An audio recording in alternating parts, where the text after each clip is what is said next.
Welcome back, everyone. We're diving into something pretty fascinating today. Voice charm. We all know a charming voice when we hear it, right?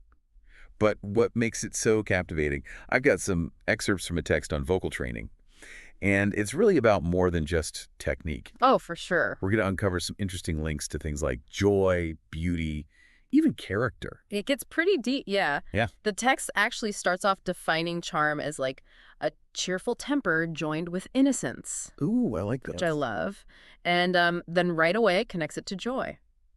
Interesting. It's almost like they're hinting at some secret formula right from the beginning. And you know what else grabbed my attention?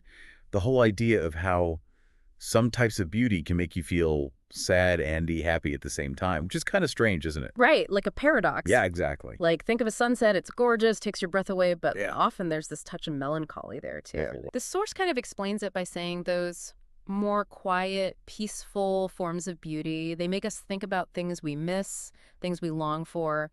It's that bittersweet kind of beauty. Yeah. Makes total sense. Like missing a time or a place that's gone. Exactly. But then they go on to say this is different from the joy of beauty, which they call an active contentedness of heart.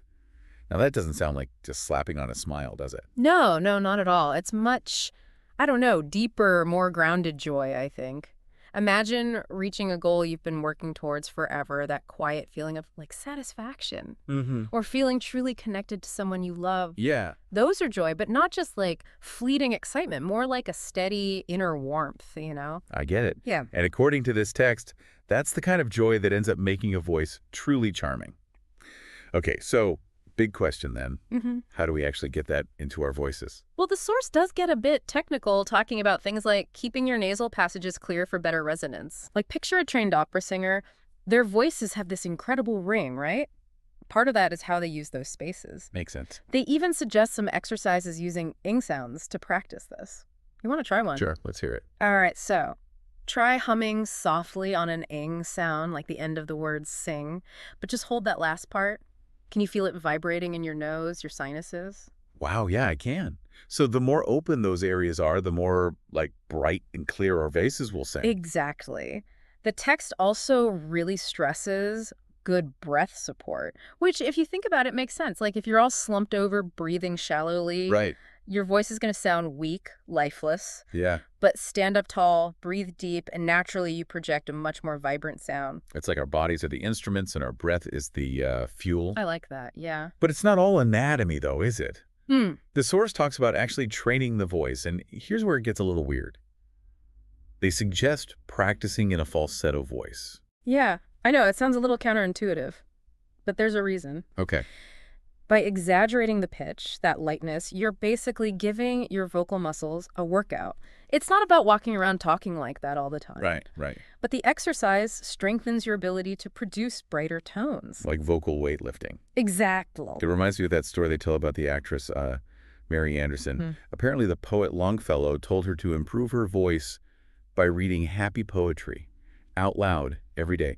Even famous actors need to work on their voices, huh? Absolutely. But here's the key takeaway. The source goes beyond just the technical stuff. They're saying true voice charm starts by like cultivating joy internally. It's about truly feeling happy, not faking it. You know, think about it. Haven't you noticed how someone's voice changes when they're stressed or totally exhausted? It loses its spark, that warmth. Oh, absolutely. The text even quotes this telephone company motto, "The voice with the smile wins."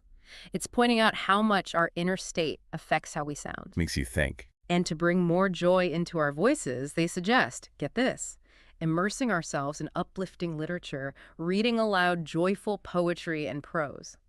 Wow. And not just reading, but memorizing it. That's dedication. Yeah. But I can see how really absorbing those words, feeling that joy in your own voice, could actually make a difference. They believe it can, yeah. Like infuse our voices with those same positive emotions, almost like absorbing the sunshine of language and letting it radiate through our speech.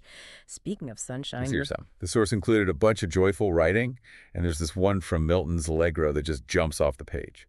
it's really amazing how this text connects voice to like something way bigger than just mechanics. It's almost like a guide to a good life with a charming voice as the reward. That's what's sticking with me, too. Remember how they stressed cultivating joy and even how being physically healthy plays a role? Oh, yeah. It's like a reminder to take care of ourselves, enough sleep, good food, managing stress, For sure. all that matters, not just so we feel good, but so we sound good too. Absolutely. It even mentions how a good doctor can figure out what's wrong with someone just by listening to their voice. Wow, really? Pretty incredible, right? Our voices are powerful, aren't they? They tell so much about us physically, emotionally. Definitely. We've all heard it, haven't we? The tiredness in someone's voice, or when they're bursting with excitement. Oh, yeah, for sure. The text also points out that even tiny changes in how we're thinking or feeling can change how our voice sounds. Yeah. Kind of humbling when you think about it, how much we might be giving away even when we think we're hiding stuff. Which brings us back to characters shining through. The source says even the best liar can't totally control how their voice betrays them. It's like our true selves are always kind of there in the tone. So then the big question becomes, if our voice shows who we are that much, how do we build the kind of character that makes a genuinely charming voice? They have some cool ideas about that. Remember the emphasis on practicing in a joyful state of mind? Right. It wasn't just about the technique itself, but embodying the joy. Yeah, they even suggest specific things to help us get to that state. Reading uplifting stuff, doing things that make us happy, staying positive. It's like a whole person approach. Inner work matters just as much as the outward technique. Love that. Like training for a marathon or something, you need physical strength, but also mental toughness. And talk about inner strength, they connect voice quality to spiritual well-being too. They quote Emerson, "When a man lives with God, his voice shall be as sweet as the murmur of the brook." Beautiful imagery, isn't it? It is. Suggests real voice charm comes from something much deeper than just skill. It's about connecting to something bigger than ourselves. It makes you wonder, what would the world be like if we all, consciously try to develop the things that make voices charming? More genuine joy, kindness, real expression. I'd love to live in that world. Me too. It's a powerful thought. Coming out of this deep dive, going for voice charm isn't just about improving ourselves. It's about making a better world, you know? Absolutely. As we keep looking at this text, let's hold on to that bigger picture. How can each of us cultivate those inner qualities that make our voices not just charming, but a force for good? I like that. So, you want to dig into some more of the techniques and exercises they offer, keeping that bigger perspective in mind? That game? How about we take a closer look at that elastic touch idea from before? Remember, they describe it as like a little stroke on the main idea of a phrase, often after you pause. Oh, yeah. And it's made by the tongue hitting the teeth. A quick, tiny movement Yeah. that gives the voice energy and, what was the word? Vivacity. Vivacity, yeah. And they said the opposite is like a thick tongue, which that image really stuck with me. It does, doesn't it? Think about the difference between someone talking in a monotone versus someone who really makes their words come alive. Yeah. That energy, that spark, that's the elastic touch at work. I bet it makes a big difference in how engaging, how captivating a voice is. Do you think anyone can develop that, or are some people just born with more elasticity, I guess? That's a good question. The text seems to think that while some folks might be naturally inclined towards it, anyone can learn it with practice. Oh. They even recommend practicing specific phrases or tongue twisters to make your tongue more flexible and responsive. Like vocal gymnastics, but for your tongue. Exactly. So it's not just about having the right breathing or resonance technique. It's about training those specific muscles to move with, like precision and agility. Which, when you think about it, totally makes sense. Yeah. Our tongues are how we form words. They shape the sounds. Right. So the more control we have over our tongues, the more expressive our voices can be. Exactly. This makes me wonder, how much does our overall physical health play into how agile our voices are? Remember how the source talked about the energetic voices of kids playing compared to the quieter voices you hear in hospitals? Oh, yeah. They were directly linking how much energy we have to how our voices sound. Interesting. When we're healthy, full of life, our voices show it. But when we're tired, run down, sick, it affects our voices too. It's like our energy gets low, and our voice mirrors that. They even say speakers should be well rested before giving a speech, because being tired can make a voice less charming. Which, I get it, when we're exhausted, our voices sound weaker, less interesting to listen to. Like trying to run a race on an empty stomach, you just don't have the energy to do your best. Yeah. So alongside practicing specific techniques and building that inner joy, taking care of our physical well-being is super important for developing a charming voice. It's all connected, isn't it? Like we're putting a puzzle together, each piece, joy, health, technique, practice, adds to the bigger picture of a truly captivating voice. I like that analogy. Speaking of captivating, something the source mentioned about voice charm and character got me thinking. Remember how they said a buzzsaw life can lead to a harsh, unpleasant voice? Do you think it's always that direct? Hmm, that's a good question.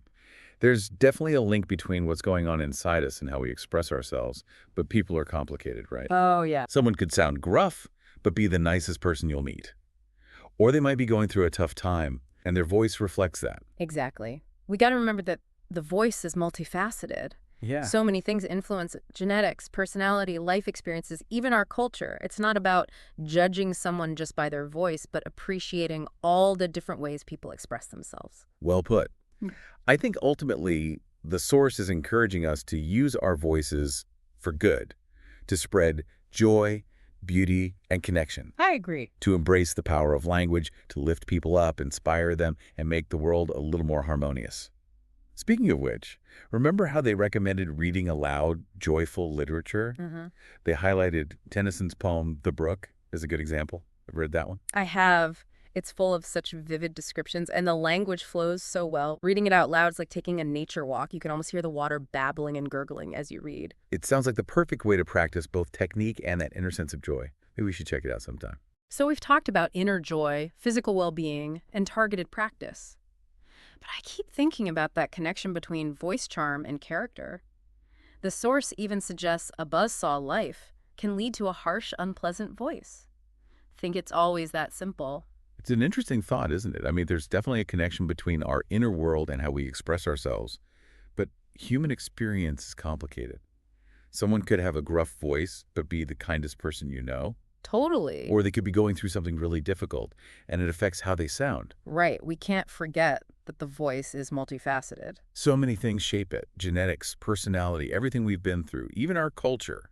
It's not about judging people based on their voices, but appreciating all the unique ways people express themselves. Well said. And at the end of the day, I think the source is really encouraging us to use our voices as instruments of joy, beauty, and connection. To embrace the power of language, to lift Uh-huh. people up, inspire them, and make the world a more harmonious place. Exactly. And on that note, they leave us with this beautiful thought. If you want to possess voice charm, cultivate a deep, sincere sympathy for mankind. Love will shine out through your eyes and proclaim itself in your tones. What a powerful reminder that our voices are a gift, a tool for connection and positive change. So as you go about your day, remember to use your voice wisely, use it joyfully, and let your unique voice shine.